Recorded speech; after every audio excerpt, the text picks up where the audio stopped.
Sewer में उतर के मरने वालों के प्रतिनिधि मंडल से बात नहीं होती, ठेला मजदूरों से बात नहीं होती, बेरोजगार युवकों से बात नहीं होती, छोटे मझौले किसानों से बात नहीं होती और अब तो ट्रेड यूनियन से भी बात होने की रवायत बंद हो गई है। राज्य की कोशिश होनी चाहिए कि इनकम इनइक्वालिटी इस रूप में ना बढ़े।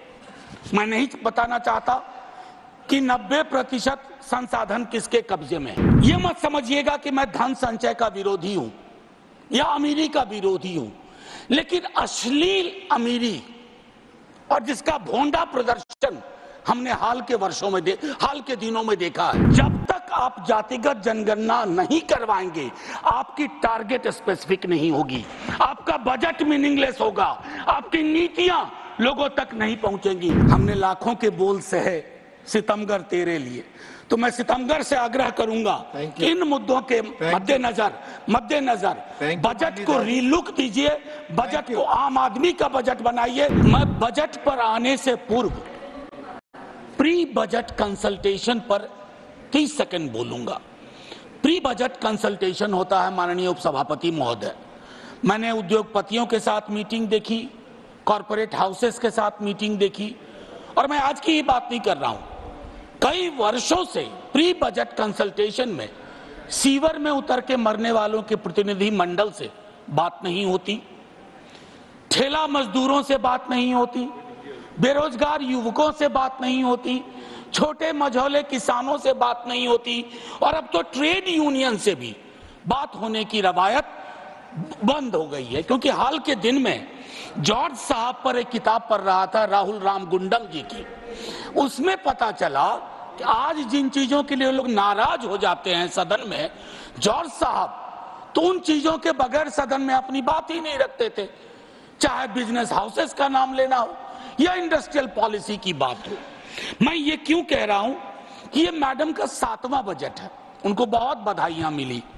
सर 7 साल पुराना तो नहीं हूं, 6ठी बार मैं माननीय वित्त मंत्री जी के समक्ष आर्टिकल 39 क्लॉज सी, और मैं चाहता हूं सब लोग पढ़ें कि हमारा बजट हमारे प्रियम्बल में है, डिग्निटी, जस्टिस, इक्वालिटी।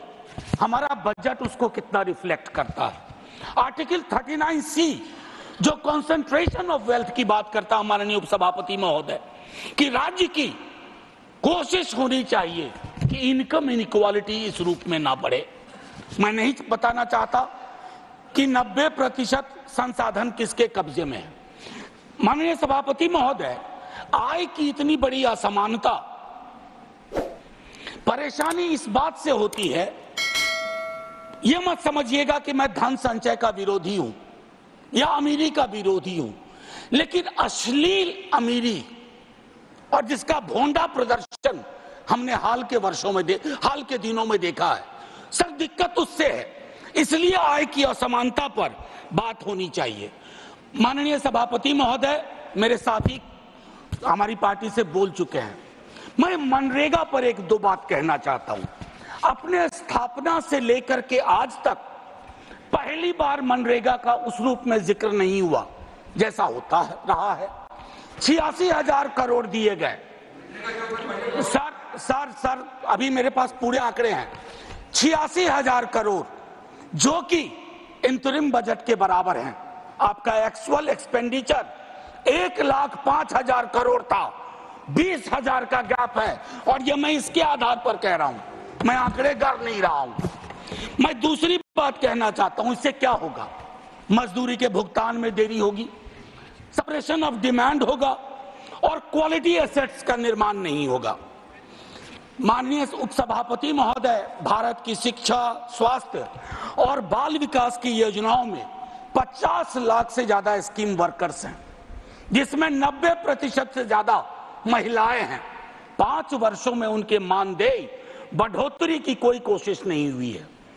महोदय, कोरोना का पूरा भार किसकी लाश है, कौन बीमार है, इन्होंने उठाया। आपने इसकी मानदेय, चाहे आशा, ममता, आंगनवाड़ी, रसोईया आदि, कृषि को लेकर के एक बड़ी आबादी है, 65-70% अभी भी निर्भर है। खेतीहर मजदूर, छोटे मझोले किसानों, उनकी दिक्कतें अलग हैं। माननीय उपसभापति महोदय, कृषि के आउटपुट का आंकड़ा भी सवालों के घेरे में है, लेकिन सवाल लेंगे नहीं। Legal guarantee to MSP, what stops you? Please, मैं चाहता हूं इन चीजों पर खुल के बात हो। सर, 24 के मैंडेट की एक खास बात है, मैं पहले कह चुका हूं, दोनों पक्षों के लिए एक संदेश, हमारे लिए संदेश है what you have done is not enough, और उनके लिए संदेश है एक्नॉलेज करो दिक्कत कहां है। एक्नॉलेजमेंट है इस बजट में सर, मैं इनकार नहीं करता हूं, एक्नॉलेजमेंट है। प्राथमिकताओं की बात होती है। कहा गया 4 जातियां हैं सिर्फ, कृषक, युवा, महिला, अन्नदाता, 4। सर, ये सोशियोलॉजिकल एंथ्रोपोलॉजिकल इंस्ट्रूमेंट का बेजा इस्तेमाल है।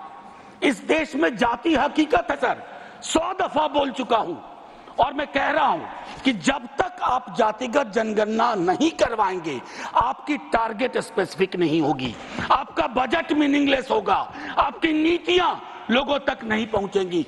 सर पे हाथ रखने से, आंख पर हाथ रख लेने से हकीकत नहीं बदलती है सर। और I must tell you, idea which has a right, you can not kill that idea. Caste census is that idea. Sir, बेरोजगारी को लेकर के तकरीबन 27-28 करोड़ का बैकलॉग है सर, और बेरोजगारी की कहानी अद्भुत है।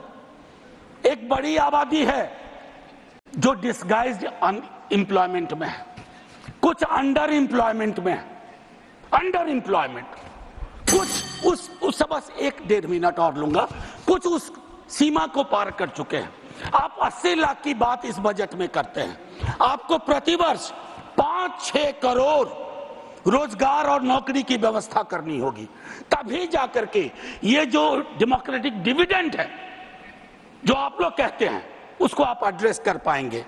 एमएसएमई सेक्टर सर, खास करके उसमें जो माइक्रो और स्मॉल है, आपने उसकी रीढ़ तोड़ दी है, चाहे डिमोनेटाइजेशन हो, जीएसटी हो, और रीढ़ तोड़ने के बाद सर सर्जरी चाहिए, बैंडेड नहीं लगाना पड़ता है, आप बैंडेड लगा रहे हैं। अप्रेंटिसशिप, इंटर्नशिप, एक ही बात कहूंगा सर, खत्म ही कर रहा हूं, 5,000 रुपया आप दे रहे हैं। एक तो कहते हैं विल नज द कॉर्पोरेट हाउस, मैंने नज का हिंदी अनुवाद देखा, कोहनी से धक्का मारना होता है।